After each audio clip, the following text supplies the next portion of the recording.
Welcome to Shaped by Faith with your host, Theresa Rowe. To find out more about Shaped by Faith and Theresa Rowe, please visit shapedbyfaith.com or visit the YouTube channel, Facebook, or Instagram. And now, here is Theresa Rowe. Welcome to Shaped by Faith. We shape our bodies and hearts for God's purposes. My guest today is a special guest. His name is Rob Patz. He is the CEO at Coastal Media. He has done media for a long time, also Abundant TV. So, Rob, welcome to Shaped by Faith. Theresa, it is so good to be here with you. Thank you so much for having me on the show. Absolutely. You have done a lot in media, and we're going to get to that. And I want our listeners, though, to hear a little bit about your background. So where are you located? Sure. I live in Ohio.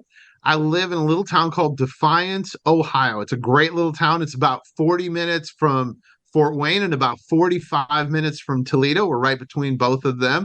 And I love it here. It's a great middle America, great town. Mm-hmm. Okay. So how long have you lived in Ohio? I moved here 2 years ago. It was a move because of being married. I got married a little over 2 years ago. My wife is from this area, and her law practice is here in Toledo, and so we live here. Okay. It was funny, and it's a great story too, Theresa, because my wife, when we started dating, one of the companies I own does events around the country, and she was a singer at one of my events, and that's how we started dating. And went from there to dating. And it's a cute story because she calls me on the phone one day and goes, "I'm really worried because we're into dating now, and she wants me to come to Defiance and see it." She said, "I'm really worried you're not going to like Defiance." And I came and I loved it. I fell in love with the small town, love the people, love the community, great people, and they're caring and would do anything for you. Well, your wife sounds talented if she's a singer as well as a lawyer. I mean, that's pretty. And a songwriter. So, oh, wow. Okay. Yep. Love that story. All right. So I understand you grew up around radio. Is that correct? It is. My dad was a pastor, and he was also really a visionary. If you think back in time, at that point, Christian radio was still very new in the 70s. And my dad got on Christian radio, started with one station, and it grew. And at the same time, he launched a church in Minneapolis and planted a church there. And both of them grew like crazy. And at the end with Daddy's show, we were on 119 stations throughout the United States. That's a lot of stations, Rob. Okay, so all right, just real brief, how did your dad get his start in radio? Because like you said, you really didn't hear about that a lot, especially Christian media back in the 70s. In the 70s, it was neat. He went to do a live share-a-thon for a news station in the Minneapolis area, and they asked him to come, and that was what it sparked in him to want to do that. And it was really neat. He got into it, found his passion for not only being a preacher and being a pastor, but found a passion to communicate with people on a weekly basis with his radio show. And I bet you learned a lot just by watching him. And it sounds like you and your father had a good relationship. We did. We had a great relationship. My dad was very disciplined. He was talented and disciplined, so taught me a lot about those kinds of things. I would go and hang out. I was 5 years old. There's a picture of me at 5 years old, sitting on a chair with books on it, so I could see him recording in the radio station. It was very cute. And so I learned a lot. And I would go with my dad during different times, and really found a passion for media. When I was 13 years old, my dad had a friend of his who was very active in Christian media at the time come in and preach at his church. And that's when I felt the call. I didn't know what it was, Theresa, to be honest with you. I was, and a lot of Christians struggle with this. You don't know exactly where God wants you. but you're kind of dealing with those things. And so at 13, I felt a real call to go into Christian media. Now, I didn't know how that was going to be structured. I thought at my age that it meant probably I was going to do be a pastor and do what my father had done, and kind of go in that same direction. And that wasn't really where God had me. I went to a fairly well-known Christian university. I'm the shortest alumni there. I was there for one day. Um, they've had me back, which is super funny. They had me back to speak, and they introduced me as an alumni. And I grabbed the president of the university. I said, "You realize I went here one day?" He said, "It counts." And so I was there, and in life, you're going to have times where God closes a door immediately. Like you'll move towards something and it closes immediately. That's what happened with me. I felt a strong, I did not need to be there. And God just really, I prayed all night long that first night, didn't sleep at all. God just kept me awake. And I ended up being in a situation where God moved me on. I went back home now without any place to go to school. And my aunt and my mom went out. They were identical twins, and they went out for lunch with me. And my aunt said, the radio station where your dad records, they're looking for somebody. So I went in, and it was an awful experience. I got to be honest with you. I was terrible. I wouldn't have hired me. But they were looking for somebody. They hired me. I fell in love and knew right away this is where my calling was. That's over 20 years ago, 25. I'll be 25 years coming up this year in broadcasting. And I love it. I've had a chance to work local Christian radio. And that was super fun. Enjoyed every minute of it. Learned a lot of the basics of what I ended up doing. And of course, in life, you're in your mid-20s and you think you know everything. And I decided to leave radio and launch a company called Coastal Media, which, of course, at first struggled because I really didn't know everything. And I got a chance to work with a lot of great Christian ministries over the last 24, almost 25 years. And so that kind of takes that story and to where it went. I was a kid and just launched a company that I didn't really fully understand the depth for which I was going to. Isn't that funny? When we're younger, like you said, in your 20s, we just feel like we know it and we're just going to do it. I mean, I can relate to that for sure. Absolutely. But, I think God puts that in us, but at the same time, we've got a lot of growing to do. So how did you mature as far as spiritually, and then as far as with your television, and then obviously you're still doing radio? I own a radio station Yes. in Alabama. So and that's a funny story because the young me who was in radio, I sat in Studio B, which is a production studio. Studio A is always your live studio. Studio B is production. I sat in that production room every night and I would pray. I would say, God, someday I want to own a radio station. I want to own a radio.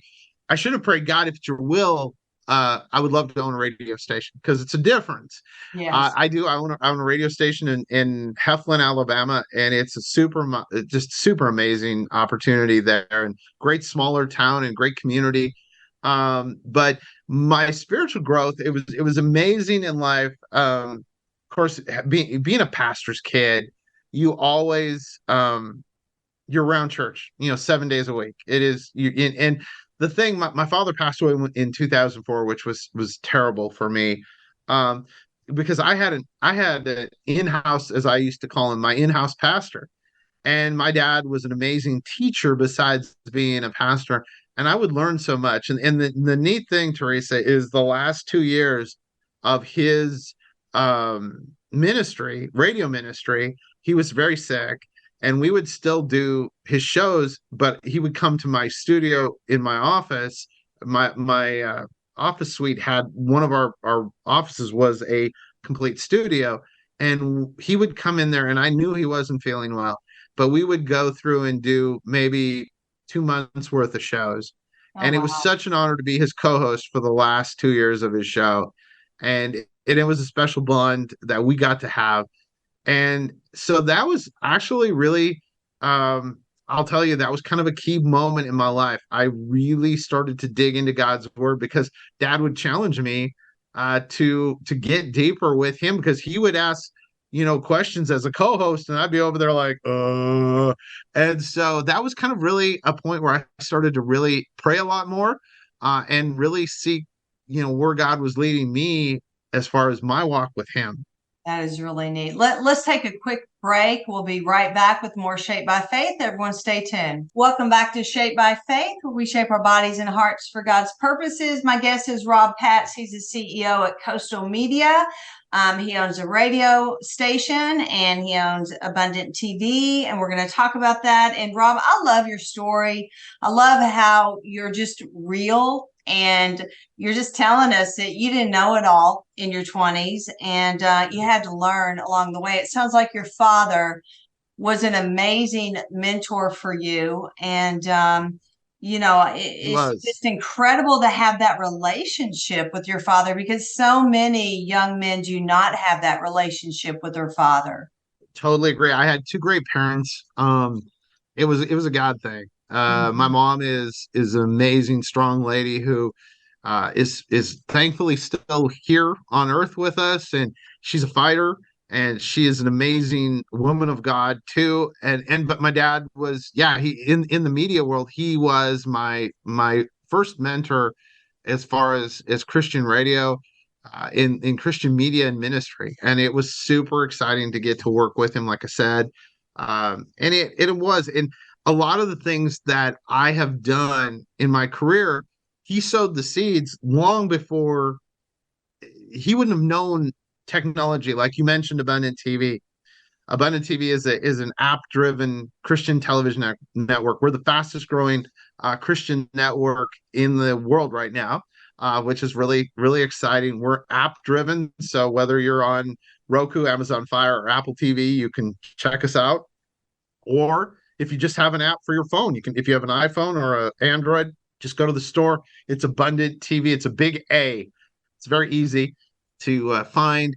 And my dad that was his big thing. He talked to me a couple months before he passed away. He died in August. In June of that year, he was like, Rob, I see, he had been praying a lot, and he goes, I see you like owning or facilitating a Christian television network. And at the time, I was working with a lot of Christian television networks. And it's what I do for a living. What my company, Coastal Media, does is we help ministries facilitate being on Christian TV. And I said, well, Dad, maybe it means that we're going to expand what we're doing. And he says, no, I see something different.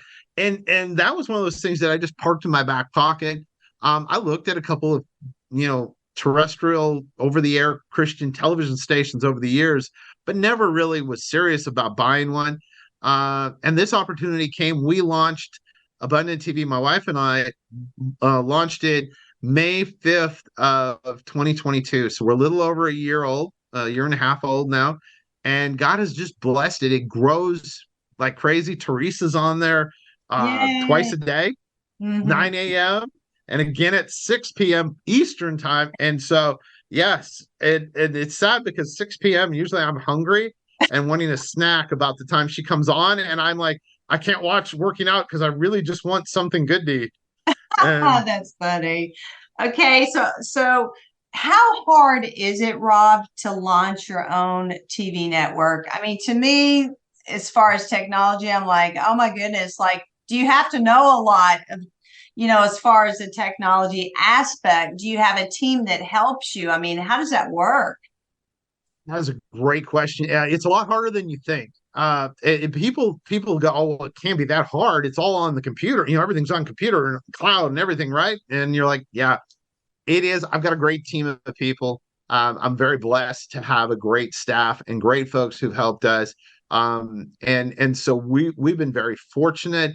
And it's a neat thing. We want to do this with excellence, and so we use the same company that does stuff for TBN and for Daystar. We actually are on their same server setup, and I wanted to do this with excellence. This is a legacy thing for me, Theresa. I believe this is not something that just is a temporary, but this is a long term uh, project that we were just a year and a half into.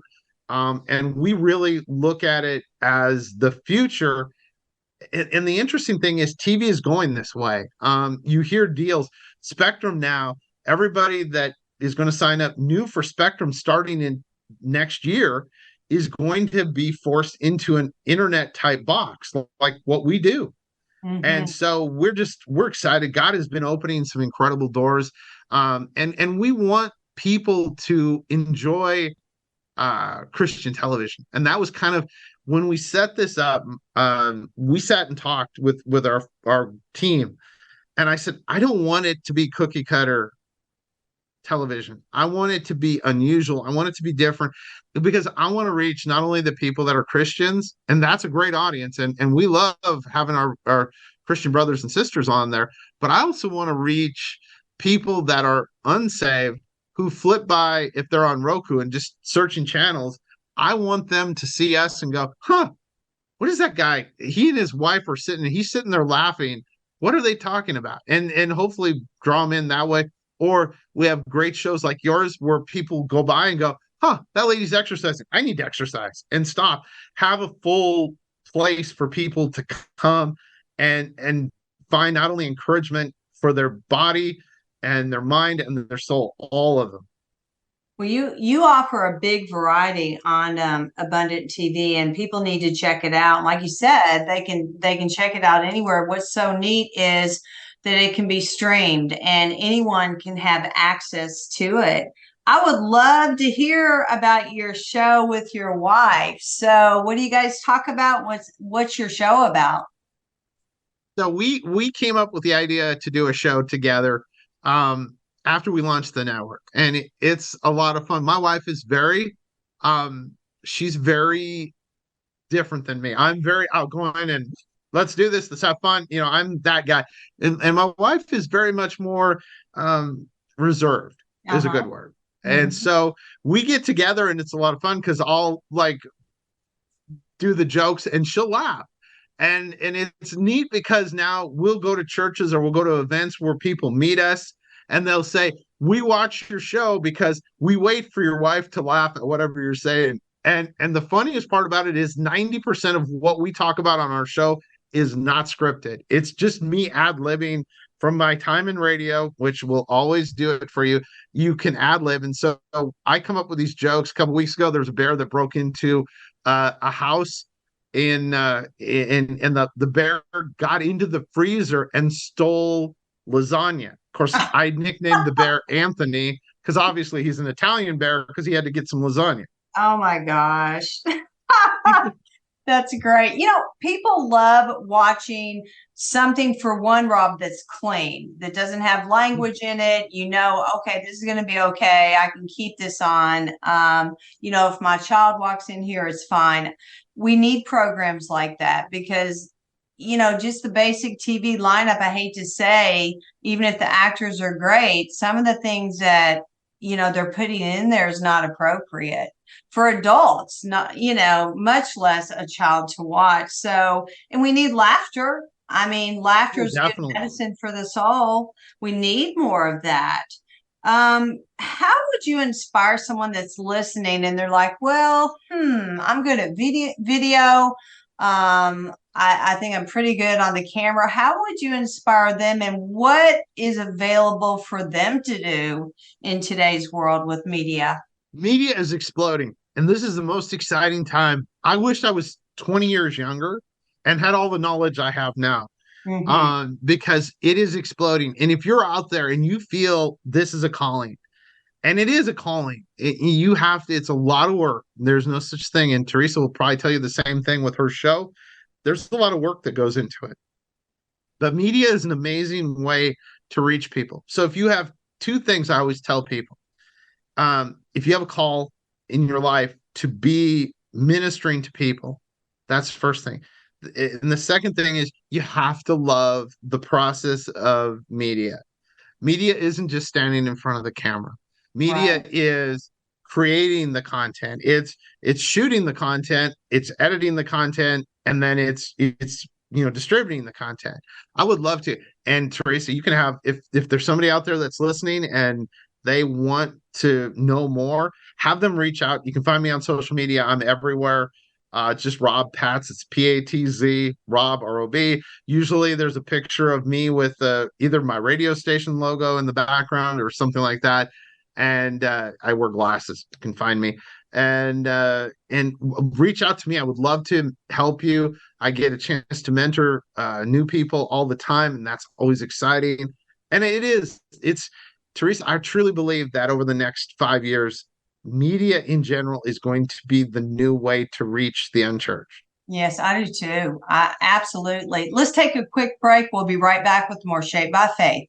Welcome back to Shaped by Faith. Rob, that is so generous of you and very kind. Most people in the media, and I don't know, a lot of them won't take the time to mentor people that are coming up through the ranks. So that's very generous of you. So how can people reach out to you again?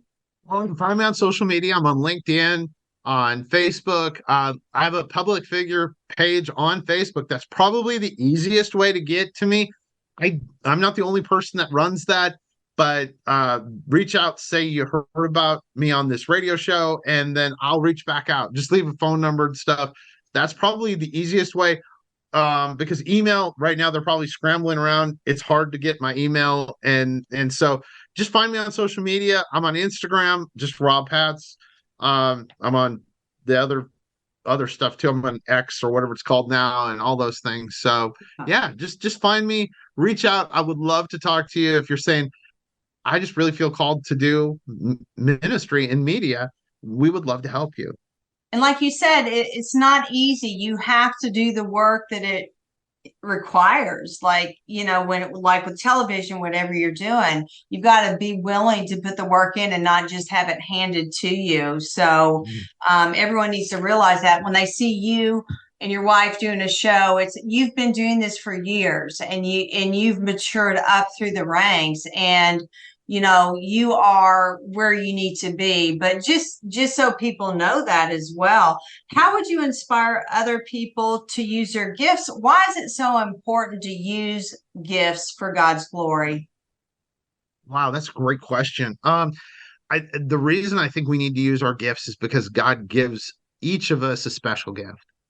I can't do what Theresa does. First place, I am not in any good any level of shape to be able to do.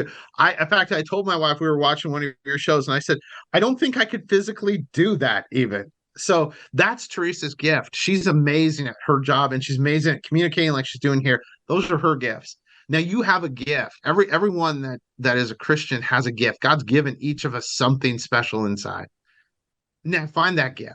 And whatever that is, wherever that is, maybe your gift is helping young people, mentoring young people in whatever it is you're good at. It doesn't have to be media. And I think that we as Christians need to be proactive in the world. So many times we as Christians, kind of get in our own little circle because we all like each other.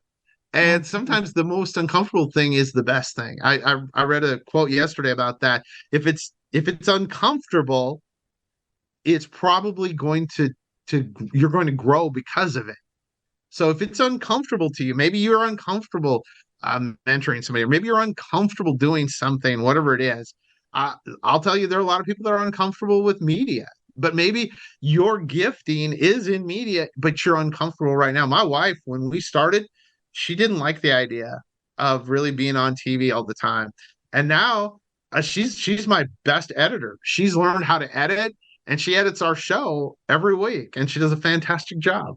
Oh, that's wonderful. So as far as editing, Rob, maybe you can mentor me or have your wife help me with that. I don't know how to edit. Yes, but, she's awesome. She's I would say of the two of us, you'd want her. She has and again, that's like life. And we're talking about gifting and where people can be used.